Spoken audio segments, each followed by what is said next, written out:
I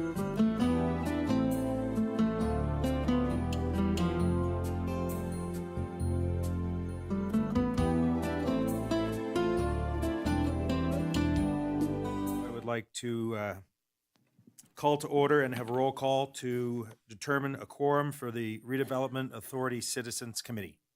Vice Chair Cardinal. Here. Member Ackerman. Present. Member Bregel. Here. Member Green Wilson. Here. Member Cassens. She's not here? No. Oh. Member Kennedy. Here. Member Schuette. Here. A quorum's present. Thank you. At this time, I'd like to open up the second thing on the agenda for anyone that might have some public comment. Anyone online or telephone? No more? They're gone? Okay. Okay, I don't see anyone here with any public comment, so we'll move on to agenda item number 3 for possible action on the approval of the minutes from October 3rd, 2022. Motion to approve. Do I hear a second? I second. All in favor? Aye. Aye. I abstained because I wasn't here, so.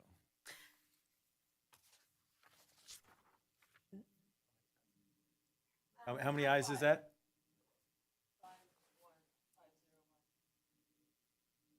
And I wasn't here either, but I understand that one can still vote. No, that's correct. So what I want to make clear for the record here is that, and I understand that we've got a number of new committee members. Abstention is generally only required and really only appropriate in instances where there is a disqualifying conflict of interest. I understand that some of the committee members, may not have had a chance to go through all the minutes, or also because you weren't in attendance at the last meeting, for which the minutes are based on. However, voting for or against the minutes does not mean that you are personally avowing to the contents of it. It just means it's a routine administrative procedure for purposes of publication and adoption for compliance with the open meeting law. So my suggestion for any committee member who's inclined to abstain is, unless you think you have a disqualifying conflict of interest, which there should not be, simply for this routine matter of adopting minutes, my suggestion would be to vote in favor of it. Okay, so I'd like to call for a revote of the approval of the minutes. All in favor? Aye. Any opposed? Motion carries unanimously.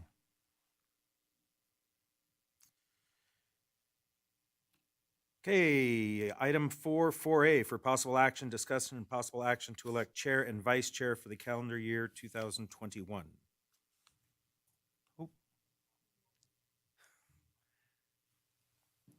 I don't have a report, it's just at this meeting is when you elect your chair and vice chair, and so Yeah. you can just have a motion.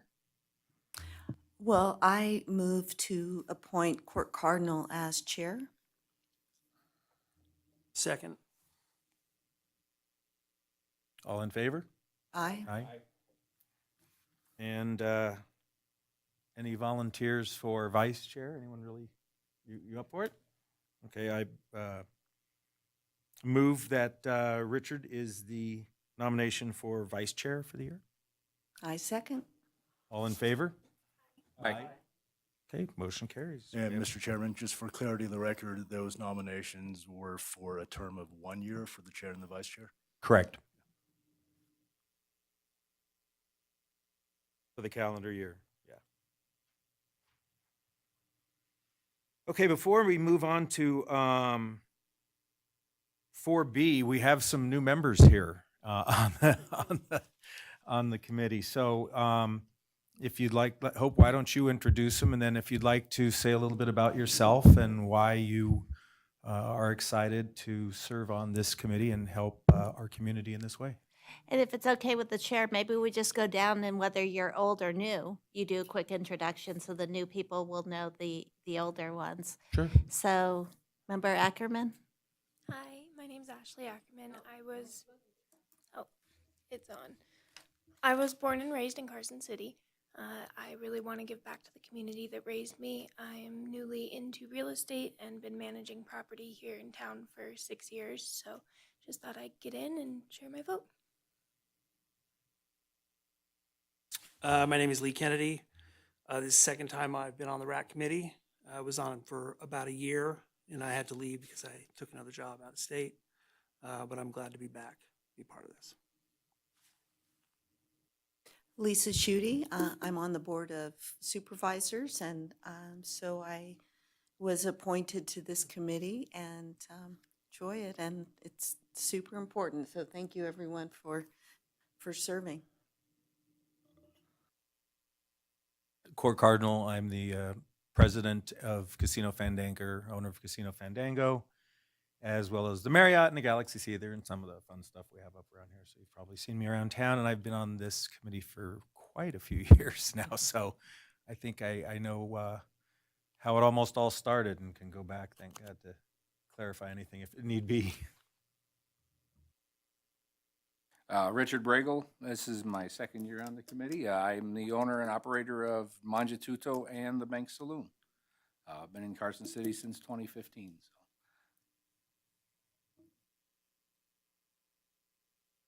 My name's Margaret Green Wilson.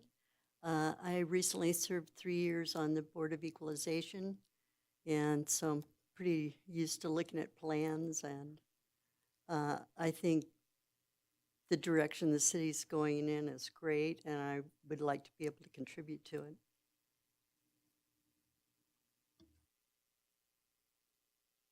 Excellent. Thank you, everybody. Everybody here knows Hope, right?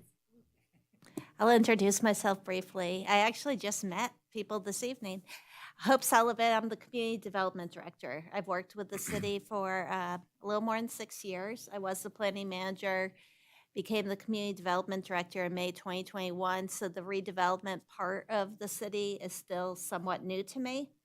But I think it's a really neat opportunity for the city. There's a lot of funding there to do some good things in the redevelopment area, and I look forward to working with all of you to see that happening. Thanks, Hope. Okay, so we'll move on to agenda item 4B for possible action, discussion, and possible action regarding the fiscal year 2024 redevelopment discretionary funds, tentative budget allocations, and estimations of allocations for the following 4 years as recommendations to the redevelopment authority to implement. Thank you, Mr. Chair. Hope Sullivan, Community Development Director. First, I want to apologize to everyone who looked at the draft report. That was a mistake. And please work off the corrected report, which was included as late material. Our Chief Financial Officer anticipates the revenue in the redevelopment areas in fiscal year 24 will be in excess of $3 million. With that, there are certain discretionary funds that the redevelopment authority can allocate to make improvements in the redevelopment area consistent with the goals and objectives of the redevelopment plans. With that, I am presenting to you a recommendation. Before I do that, though, I did want to mention that last February, and I mentioned I became the Community Development Director in 2021. So last February, I talked to RACC, and I talked to the Redevelopment Authority and the Board of Supervisors, because I wanted to confirm the general policy of how redevelopment funds should be used. And both the Redevelopment Authority and the Board of Supervisors verified that they would like discretionary redevelopment funds to be used for infrastructure projects that benefit the general public and provide support to existing property owners, businesses, and events, as opposed to providing incentives directly to individual property owners, businesses, or events. So with that, I reached out to our Public Works Director and our Parks Director to determine if there were infrastructure projects within the redevelopment areas that they would need funding for fiscal year 24. Having said that, you'll recall last year we looked at 5-year plans. So to the extent a project came in last year, so for fiscal year 23, and it included the 24 funding, I did not get a new form for you. In a couple cases, and an easy example is the Jack Transit Center. In a couple cases, Public Works said, well, this one's coming in a lot over budget, so even though we anticipated 2024 would be X number of dollars, it's actually going to be Y. Or in the case of Jack Transit, this project's not going quite as quickly as we thought, so let's just reduce that funding for 2024. So I tried to describe that in the narrative of the staff report, but what you were looking at in large part were the 2023 project reports. So if things seemed out of sync, that was why. And going forward, I realize now that that wasn't really clear. So we'll get new forms next time. Having said that, when we look at, there's a few events that the city has traditionally funded, and I am recommending that we continue to fund those at the rates that were identified a year ago. So those events are the Nevada Day Parade at $25,000, Farmers Market at a reduced amount of $22,000. Last year was $25,000. The Christmas tree lighting still at $10,000, and the 4th of July fireworks at $15,000. You'll recall last year, 4th of July fireworks, RSVP requested the $15,000, and RACC, as well as the Board of Supervisors and the Redevelopment Authority, agreed with that dollar amount. In reaching out to Parks and Public Works for infrastructure projects, those projects are in the staff report, and I do have those on the screen for you.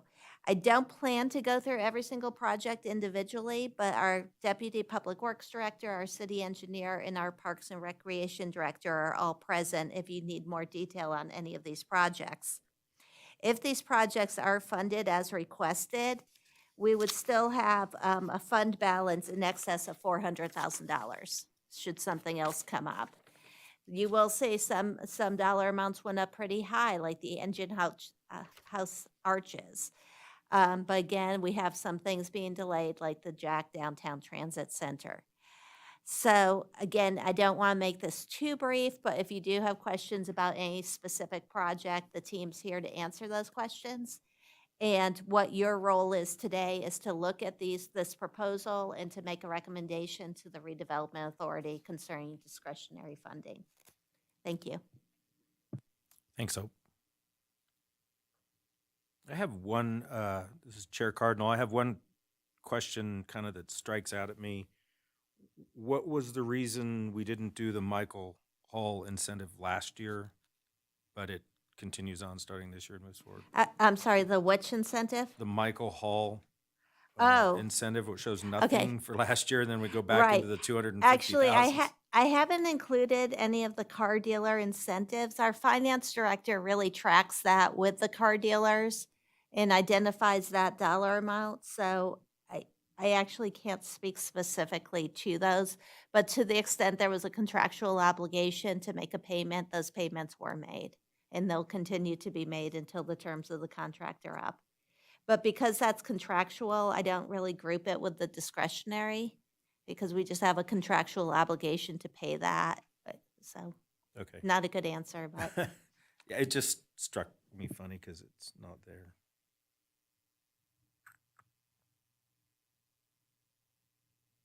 Anybody else have anything that's jumping out at them?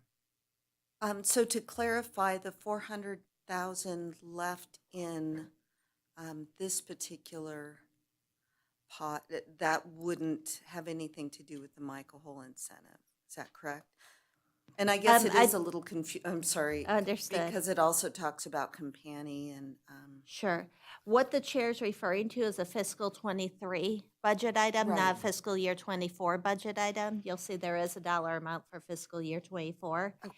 So I can get clarification for the committee concerning fiscal year 23.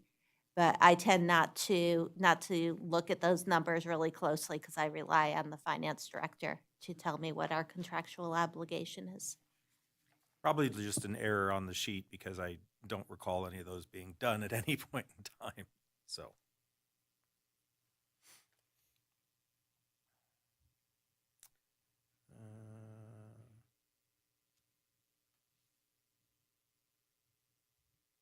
Do we think that this is Chair Cardinal, do we think that the engine house arches are gonna get done this year? I'm going to suggest we bring the city engineer, Randy Rice, up to speak to those. The arches, the whole arch design. Yeah, thank you, Chair Cardinal, for the great question. I'm Ready Rice City Engineer. Do we expect them to get done? The answer is yes. Is it guaranteed? The answer is no. So this has been a very challenging project, a lot more challenging than we originally anticipated. The two contributing factors, I think, primarily lead to the structural design of the actual arch. We had made the original assumption that the sandstone would be strong enough to support a structural, member. We were thinking we could drill through the rock and maybe have some kind of a steel reinforcement. After working with some industry professionals, we found out that was not the case. The sandstone was too old, too weak to be the primary support in that design and in that structure. So then we had to move forward with a very robust structural design. The rock is now going to be cut and made into a veneer. There are structural components into that veneer. So actually the structural engineer is working with one of our masonry experts who is designing piece by piece every cut that has to be made to ensure that the available rock is enough and is adequate to do the entire design. So what we opened up kind of a can of worms on this project, not one we were expecting, and that's why we have the large ask. We anticipate this to be a very difficult bid. We have a lot of risk built into this because there's not a lot of contractors in town that have the experience, the know-how to do this type of project. And also it's not a typical day-to-day building. It's not a brand new structure, right? So there is some risk associated with it. We anticipate the bids will reflect that bid. And we've done everything in our power to reduce the risk to the contractor and to the city to have a fair balance of what we expect the contractor to do to make the project work and what we're putting forth as far as the design goes. So it's possible that the 400,000 will not be sufficient. In that point, if that case comes forward, I think my suggestion would be for this commission and what we might consider is maybe modifying the design away from, right now we have the dual arches. If you recall, a year ago, we kind of went forward with the side-by-side design. That was at the direction of this commission. We also, I believe it's 12 to 14 feet tall. And the reason behind that was to reflect what the historic conditions were, right? It's a very tall structure. That weighs heavily onto the structural design of this project, which also has astronomically increased prices. That and the bidding environment is very challenging. Procurement, time, steel, concrete, everything has gone through the roof. While we've seen that calm down a little bit, it hasn't dropped, right? It's just the rate at which prices are increasing has slowed down. So we're in this trifecta effect of very difficult things hitting us all at once in this project. So I believe, in my opinion, unless this commission were to recommend even more money in the future, if we get to the point where what we have is still not adequate, we would then look at maybe reducing the design to maybe a single arch, something that maybe wasn't quite as tall as historically representative, and then maybe using some of the excess pieces, maybe more towards that ruin design. If you can kind of jog your memory banks, we recommended maybe one of the options could be some ruins. And that would be a way to kind of depict the nature of like a fallen arch as it sits there in the history of time, sort of a concept. So I'll leave that to you to discuss where you think this would go. We think the 400,000 will get us close if we get some competitive bids, right? So we're going to put the bids out there. We'll see what contractors are hungry for work. If we find some people that are hungry for work, that are interested, that have the right amount of background, we would move forward with the project. If not, we'd have to look at either getting more money or redesigning the project to fit that budget. Thank you. Mr. Chair, if I can add, if you're looking at the spreadsheet that's attached to the staff report, you'll see in the fiscal year 23 column, certain numbers are in bold. Those are augmentations the board did at its last meeting, which I believe was last week. That means that money had been allocated but had not been spent. And so they brought it forward to fiscal year 23. You'll see for the engine house arches and design, just shy of $250,000 was brought forward. When you look at fiscal year 24, the bold numbers are numbers that are different than what you looked at in fiscal year 23. So that's why I made those bold. But I want to explain the fiscal year 23 bold numbers are essentially monies that were allocated in past years but not spent, and it was carried forward because the project is still alive. Okay, thank you for that clarification.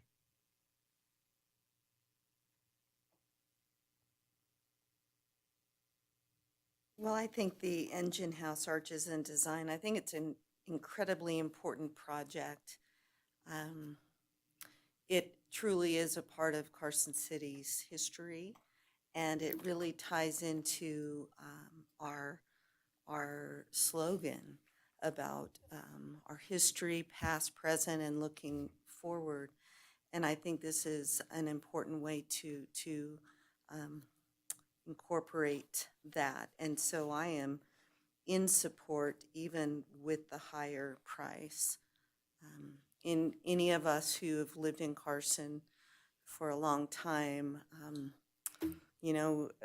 I think I speak for most people that it was just such a sad occurrence when it was torn down. So I appreciate that very much. I also, my hope is with Farmers Market, I know that at previous board meetings and at this meeting, there's been discussion about less money going to Farmers Market, but I really hope that we continue to support it, even if it ultimately gets down to 10,000 after a period of time. I just think it's really an important community event, and especially since the city early on reached out and wanted something like this. And reading through tomorrow's Parks and Rec report, so many people spoke to the farmers market, and super excited that it will be in the pavilion. So I think it's important that we're mindful of the farmers market, what it does for Carson City, and continue to finance or to help it. It's Richard Bragle. I have a quick question about that. Is that a nonprofit that runs that, or is that a for-profit? That's a for-profit. So so we fund the for-profit. Right, and that was part of the discussion with RACC as well as the Redevelopment Authority last year, was the concept of providing seed money, but kind of little by little reducing that funding, not saying, okay, you get funding for year one and then you go to zero, but saying you get funding for year one because as Supervisor Schutte explained, it was something the community wanted, and they entered into a contract, an independent contractor agreement with a for-profit company to provide for the farmers market. But what they said is, okay, we're going to reduce what we pay. And the idea is they become self-sufficient and profitable without the government subsidy. Okay, thank you. And that's kind of, for some of the new members, that's been our goal that started, maybe 6, 7 years ago, where we were feeding a lot of these 10,000, 15,000, 20,000, just because we always had. We said, well, listen, at some point, you have to learn to be self-sufficient. So it's exactly what the purpose of that was. And the plan was to usually, whoever came to us was to do a 5-year trim down to get it to zero. So if that clarifies it. And along those lines, I'll just mention that Nevada Day, 4th of July fireworks, and the Christmas tree lighting continue to receive funding because those are events that don't lend themselves to tickets. You can't buy a ticket to the Right, you those can are- buy a ticket for the 4th of July, but you can camp out right outside the fence and watch them. Community-supported So, events. yeah, First, like Taste of Downtown, which we. you can have a ticket, right? And so that was why those events are just, they're community-wide, but there are other community-wide events that will lend themselves to ticket sales. These don't, it's hard to exclude people given the type of event it is. That clarifies. Thank you. I have a question on this, Chair Cardinal, on the bottom of page 1. This keeps popping up, and I'm not sure if we ever came to a resolution about what it was, but the downtown trash enclosure. I know there's been a lot of debate, especially with some former board members back and forth on this, on who gets it, who doesn't get it, how does it, can you tell me where we are with that? Yeah, so Randy Rice, city engineer for the record. I'll give you a little bit of background there, but yes, we have had a number of complaints with the folks downtown, especially the businesses, on how limited the availability is to store trash cans. A lot of them end up in the right of way, which would be an infraction, right, within obstructions and just, kind of it's unsightly. It smells, bad. It's not something we want to have out within our sidewalks, right? It doesn't portray what we think downtown's about. And so We've been talking to some of the developers downtown, and they have expressed concerns or desire to work with the city to provide some kind of an enclosure. And so what we're asking this group for is basically a pilot project to start this off. Staff would be doing the design, selecting the location after working with the businesses downtown to identify what a couple of those locations look like. Our hope is to standardize what one of these enclosures look like, and then basically move that forward into a standard detail. And then once projects come along, or if we have additional money, we would put that towards additional enclosures throughout the area that makes sense for the people that go downtown, the businesses that operate, and then also making sure we're not eating up too much of our parking spaces or available public areas. So that would be the goal with that project. So that money, is that money allocated to do one or two, or just design a couple? No, so again, it'd be in-house designs, which would be very inexpensive, right? That would be towards actually purchasing and finding the location to build something. And how many do we think we'd get for that? That's a great question.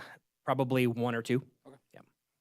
And as the goal on this, the 30,000-foot view, to have like just multiple individual businesses putting their own trash receptacles in these so that it just doesn't look as bad? Yeah, so I think that's still to be seen. We're going to have to talk internally on the best ways to do that. There'd also be a waste management component, so I think they have to come to the table there as well to understand what their needs are from receiving the trash and actually putting into their trucks. So it's not an easy one size fits all solution. There might be a number of different solutions, and it may be dependent upon each area. It might have a custom solution to it. So we're going to further investigate this, but this kind of kicks us off, allows us to put some design time to it, and then also maybe build a prototype so we can start that process. Okay, thanks, Randy. I just received information on the Michael Hull incentive. Someone's been researching. Somebody's watching. Ah. Okay. Oh. Fiscal year '24 is the first year that they'll qualify. Oh, really? Yes, Okay. per the contract. Thank you. Thank you to the viewer.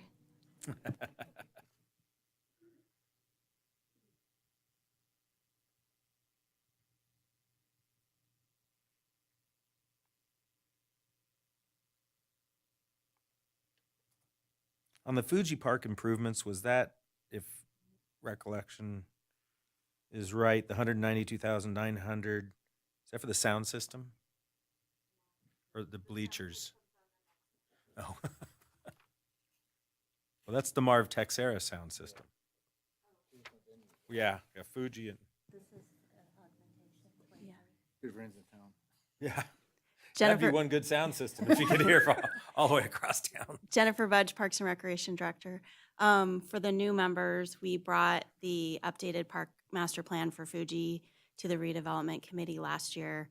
Went to the Board of Supervisors, and they directed the priorities for implementation of that plan. And the first component is adding to the size of the arena so we can accommodate larger events.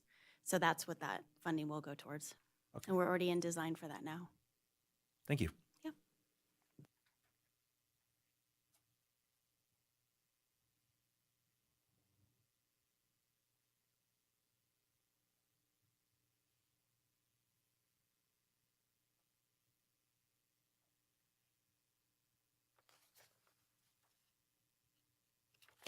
I don't have anything else.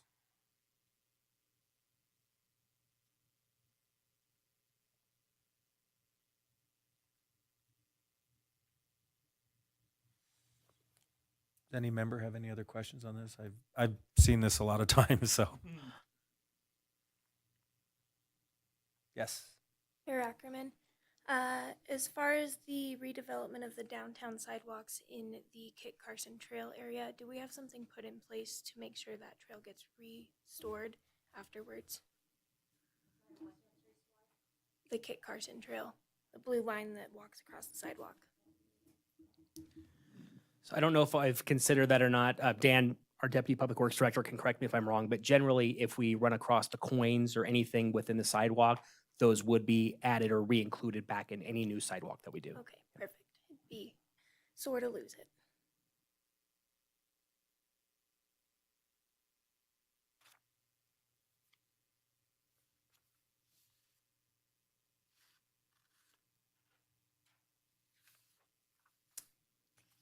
I'm comfortable making a recommendation. Are you? Okay, let's hear it.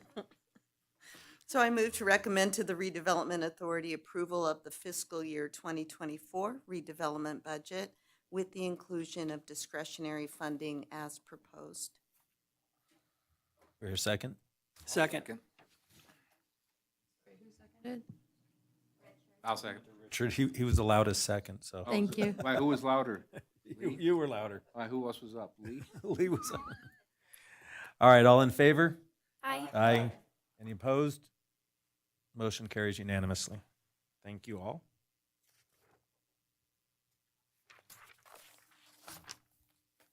Got to get to my different pages over here. All right.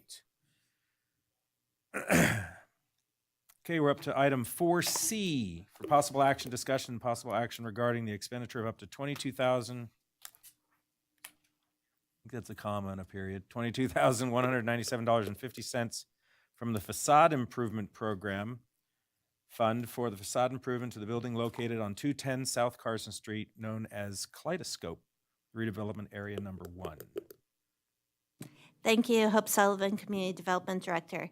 The Redevelopment Authority and the Board of Supervisors approved the facade improvement program on May 3rd, 2016.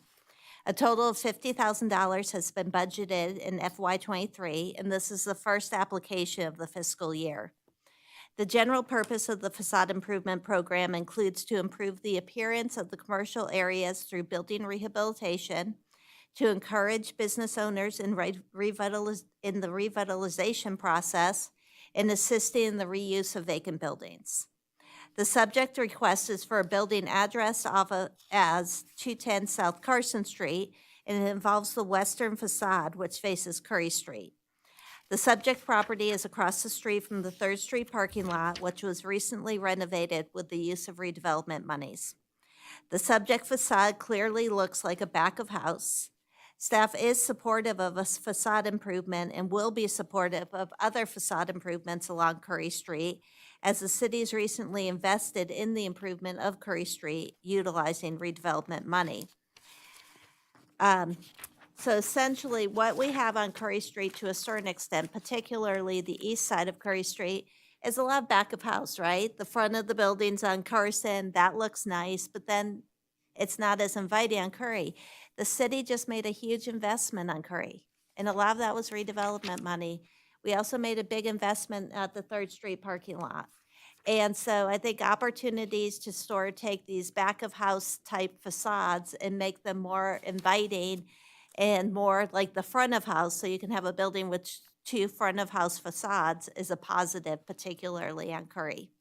In terms of the specifics of the project, I'll let the property owner, David Shriver, walk you through those. And you also have a plan set in your packet. Thank you. I'm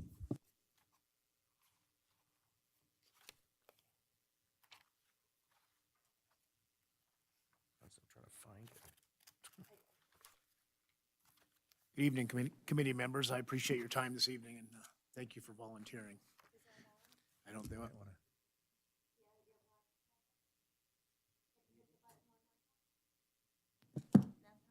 Good evening. There we Ah, go. You got me now, yay. Thank you for your time tonight. My name's David Shriver. I own the building. My wife and I own the building at 210 South Carson, which she explained is Kaleidoscope. We purchased that probably close to 18 years ago. I actually work at Coldwell Banker. I sit on the corner of 2nd and Carson, and I have for 25 years. And we purchased that building with the hope of doing something nice with it. It was a pawn shop and an attorney's office for quite a while. Built in 1865, and it is a labor of love, just like having an old car, I think. We have continued to try to improve on it. When you came through and did Curry Street, we did substantial improvements to the back of our building. We upgraded our power, our water.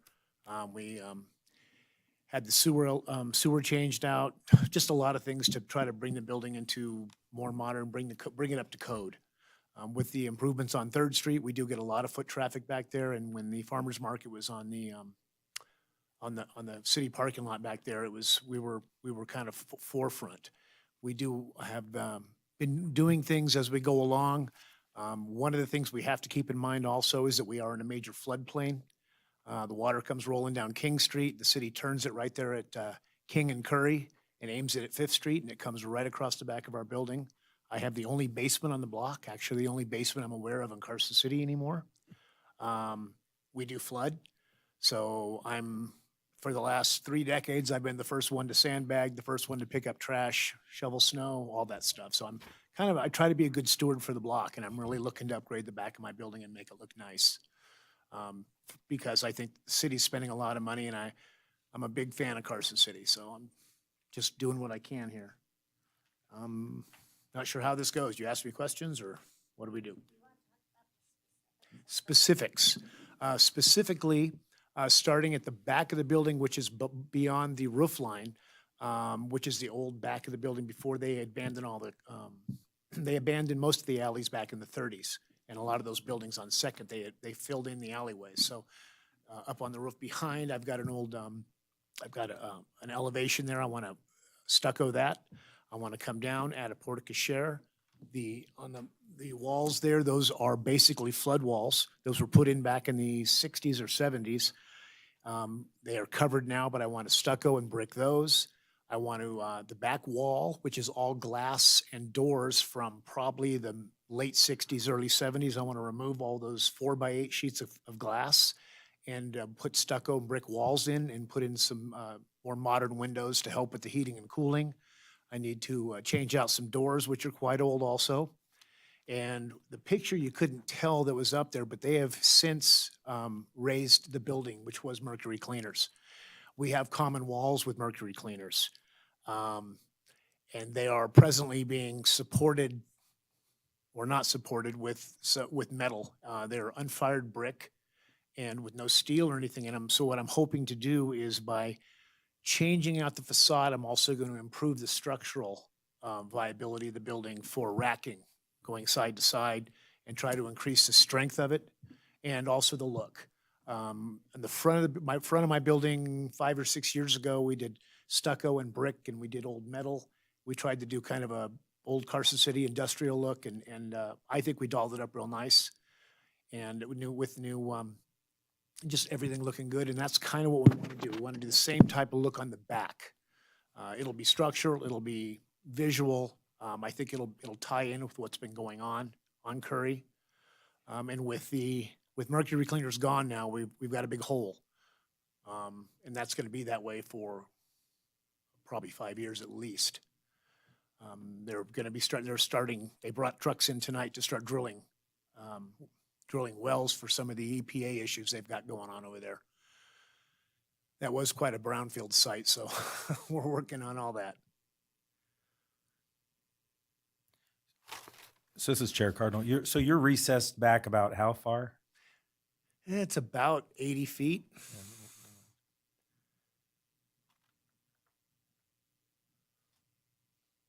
Yeah, if you do that, you're gonna have 2 nice facades in this Mercury Cleaner building in the middle of it. The Mercury Cleaner building is gone. It's gone. it's It's just, Gone, they leveled it. it's Oh, a big okay. nasty hole, but that's Yeah. that's another meeting for another time. This is Chair Bragle.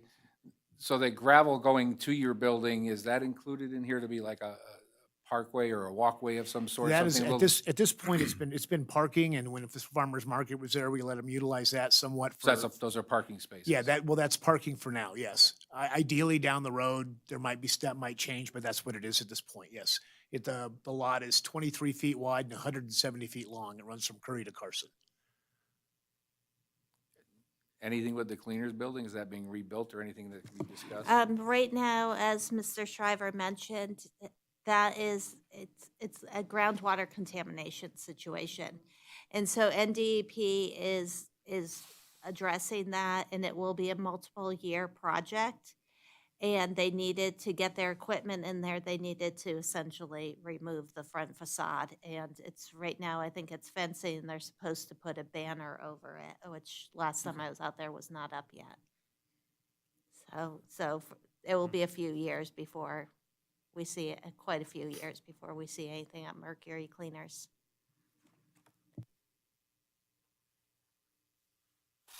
Yeah, when I drove by And I saw the mercury cleaners wall and the metal and the beams. So to confirm this front sheet, so this is what it's going to look like? Yes, we would when like, you're- yes, we'd like to bring it out and do nice brick, black stucco, and some metal, and really doll up that back part. You can kind of see it in that picture there, but that's just painted wood over old concrete walls.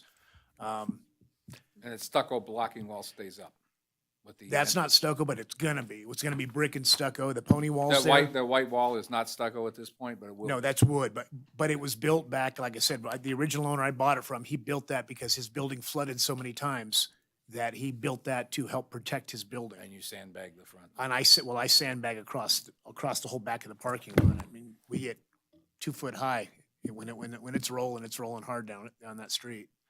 So it's, again, the idea is to make it visually nicer and increase the structural integrity of the building, and to, again, make it a fun place.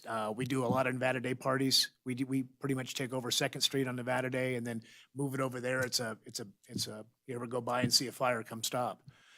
We try to be good stewards for downtown. Yeah, and I think that area, if you put some big pots and trees in pots, and Yep. that could be a wonderful gathering. Yeah, and I would actually be happy to talk to whoever's gonna be doing the trash, because we have a lot of trash usage on there too. Well, my lot right there is a perfect magnet for trash and leaves as it sits. So, I will mention that given, it's a bit of a small footprint, it is recessed back, it doesn't have much width, and those did cause me hesitation.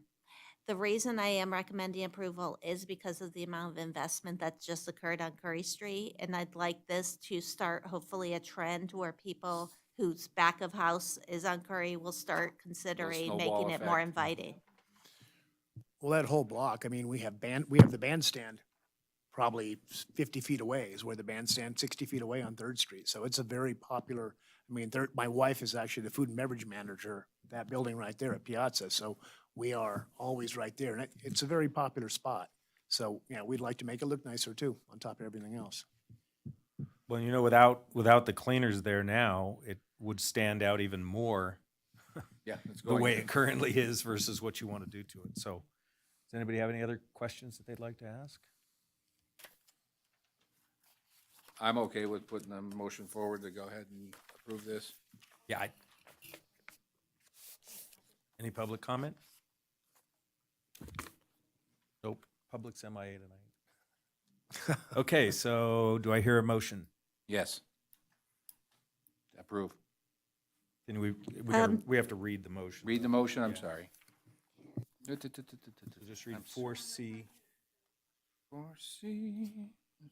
Or right All here. right, I move to approve the expenditure of up to $22,197.50 for the facade improvements along the western facade of the building located at 210 South Carson Street, subject to the conditions of approval in the staff memo, and to grant a waiver of the policy requiring 3 bids for the proposed awning improvements. I was gonna say, there's no awning back there, is there? The awning's in the front, isn't there? Yeah, okay.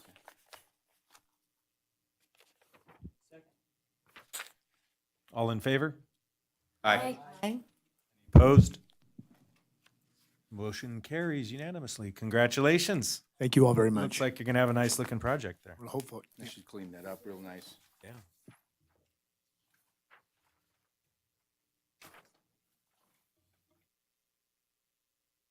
Okay, well, we have a lot of paperwork here today, but we went through the agenda items very quickly.